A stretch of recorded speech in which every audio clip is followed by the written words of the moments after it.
Okay, so these are your paw lifts. It is a core exercise where we're moving the arms. So we want to set ourselves up in a nice 4-point position.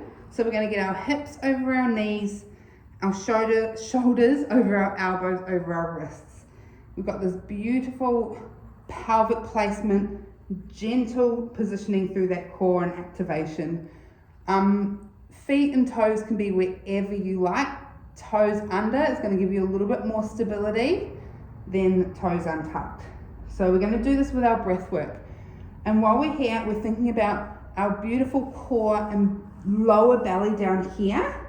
And we want to think of those hip flexors kind of drifting up rather than dropping down. So when feeling nice and supported through this position here, we're not actually moving here, but we're going to have this beautiful intent of this lift and this connection through the hip flexors as we move, and they stay really nice and still through this, but we're trying not to like sort of drop and be heavy through here, if that makes sense with our muscles.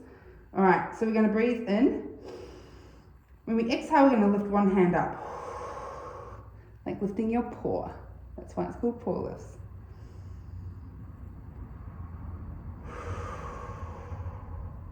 Inhale down,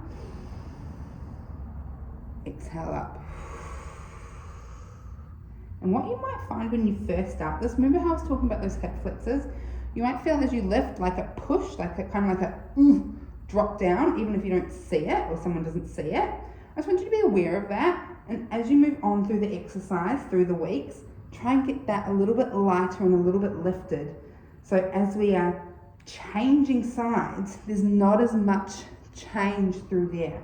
So even though we're using our arms, and yes, this is a little bit about like not dropping through the ribs and like having that beautiful placement through there, it's also about being able to dynamically control through our core while we move our arms, which is super important.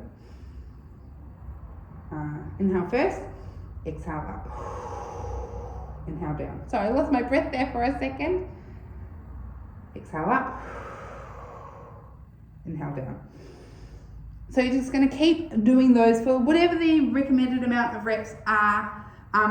If you do find something's feeling sticky or off with that one, this one should feel fairly nice, almost like you're not doing much at all. You might feel a little bit of core through there, and when you first start doing it, it might feel a little bit hard to get the movement, but it shouldn't feel strength, muscle, sore hard. If you have any questions, let me know. But that is one of my favorite core exercises, especially if we're friends that want to work on hip flexors.